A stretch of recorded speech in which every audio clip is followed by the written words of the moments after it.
ಉತ್ತರ ಕನ್ನಡ ಜಿಲ್ಲೆ, ದಕ್ಷಿಣ ಕನ್ನಡ ಜಿಲ್ಲೆ, ಉಡುಪಿ, ಚಿಕ್ಕಮಗಳೂರು ಇವೆಲ್ಲ ಆಯಿತು. ಶಿವಮೊಗ್ಗದಲ್ಲೂ ಕೂಡ ಭಾರೀ ಮಳೆ. ಅದರ ಪರಿಣಾಮ ಏನಾಗಿದೆ? ಮನೆಯೊಂದು ಧರೆಗುರುಳಿದೆ. ಈಗ ಪಾಪ ಮನೆಯಲ್ಲಿರುವಂತವ್ರ ಪರಿಸ್ಥಿತಿ ಏನು? ಭಾರೀ ಮಳೆಗೆ ಕುಸಿದು ಬಿದ್ದಿದೆ ಒಂದು ಮನೆ. ಇದು ಶಿವಮೊಗ್ಗದಲ್ಲಿ ಶಿಕಾರಿಪುರ ತಾಲೂಕಿನ ಕುಸ್ಕೂರು ಗ್ರಾಮದಲ್ಲಿ ಆಗಿರುವಂತಹ ಘಟನೆ ಇದು. ಅದೃಷ್ಟವಶಾತ್ ಮನೆಯಲ್ಲಿದ್ದವರು ಪ್ರಾಣಾಪಾಯದಿಂದ ಪಾರಾಗಿದ್ದಾರೆ. ಬಟ್ ಎಲ್ಲಿ ವಾಸ ಮಾಡೋದೀಗ? ಬಹಳ ಸಮಸ್ಯೆ. ಶಿವಮೊಗ್ಗದಲ್ಲಿ ಮಳೆ ಅಬ್ಬರ ಮುಂದುವರೆದಿದೆ. ಪಾಪ ಮನೆನೇ ಈಗ ಕುಸಿದು ಬಿದ್ದಿದೆ, ಹಂಚಿನ ಮನೆ. ಸೊ ಹಾಗಾಗಿ ಮಣ್ಣಿನಿಂದನೇ ಕಟ್ಟಿರ್ತಾರೆ, ಸಿಮೆಂಟ್ ಹಾಕಿ ಕಟ್ಟಿದ್ದಾರೆ ಇಲ್ಲೋ ಗೊತ್ತಿಲ್ಲ. ಸಾಮಾನ್ಯವಾಗಿ ಇವೆಲ್ಲ ಹಳೇ ಮನೆಗಳು, ಮಣ್ಣಿನಿಂದ ಹಾಕಿ ಕಟ್ಟಿರ್ತಾರೆ. ಅದು ಬಹಳ ವರ್ಷಗಳಾಗಿರೋದ್ರಿಂದ ಮಳೆಯಲ್ಲಿ ನೆಂದು ಗೋಡೆಗಳೆಲ್ಲ ಬಿರುಕ್ಬಿಟ್ಬಿಡುತ್ತೆ, ಕುಸಿದು ಹೋಗ್ಬಿಡುತ್ತೆ.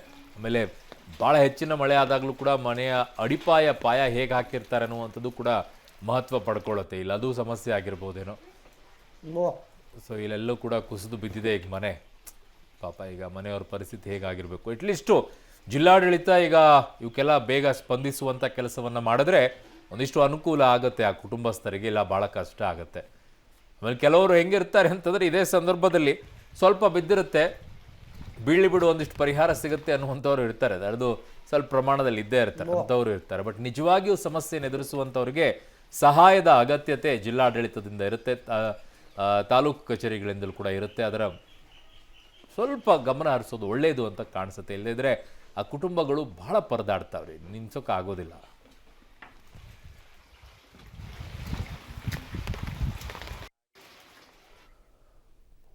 ಉತ್ತರ ಕನ್ನಡ ಭಾಗದಲ್ಲಿ ದಿನದಿಂದ ದಿನಕ್ಕೆ ಮಳೆ ಅಬ್ಬರ ಜಾಸ್ತಿ ಆಗ್ತಾ ಇದೆ. ಹಲವು ಅವಾಂತರಗಳು ಕೂಡ ಸೃಷ್ಟಿಯಾಗ್ತಾ ಇದೆ. ಈ ಮಳೆ ಹೊಡೆತ ಹೆಂಗಿದೆ ಅಂದರೆ, ಉತ್ತರದಲ್ಲಿ ಅಲ್ಲೋಲ ಕಲ್ಲೋಲದ ಪರಿಸ್ಥಿತಿ ನಿರ್ಮಾಣವಾಗಿರುವಂಥದ್ದು.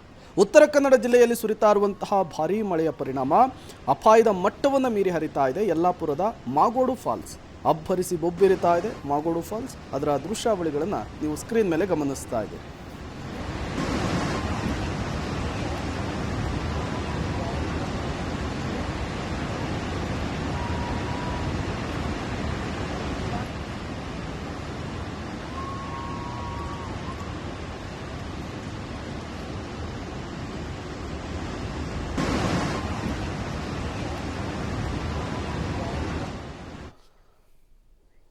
ಇವೆಲ್ಲವೂ ಕೂಡ ಪ್ರವಾಸಿ ತಾಣಗಳು. ಆ್ಯಕ್ಚುಲಿ ಅವುಗಳಿಗೆ ಇನ್ನೂ ಅಂತಿಷ್ಟು ಇಂಥ ಸಂದರ್ಭದಲ್ಲಿ ಲೈಟ್ ಅರೇಂಜ್ಮೆಂಟ್ಸು ಇವೆಲ್ಲ ಮುಂಚೆನೇ ಮಾಡಿಟ್ಕೊಂಡ್ರೆ ಅದ್ಭುತವಾಗಿರುವಂಥ ರಮಣೀಯ ದೃಶ್ಯಗಳು. ಯಾವಾಗಿದ್ರೂ ಕೂಡ ನಾವು ಪ್ರವಾಸೋದ್ಯಮದ ವಿಚಾರದಲ್ಲಿ ಫೇಲ್ಯೂರ್ ಅನ್ನೋದಕ್ಕೆ ಇದೇ ಕಾರಣನೇ. ಎಂಥ ದೃಶ್ಯ ನೋಡಿ ಅದು. ಬೇರೆ ದೇಶಗಳಲ್ಲಾಗಿದ್ದರೆ ಇಷ್ಟೊತ್ತಿಗೆ ಅಯ್ಯೋ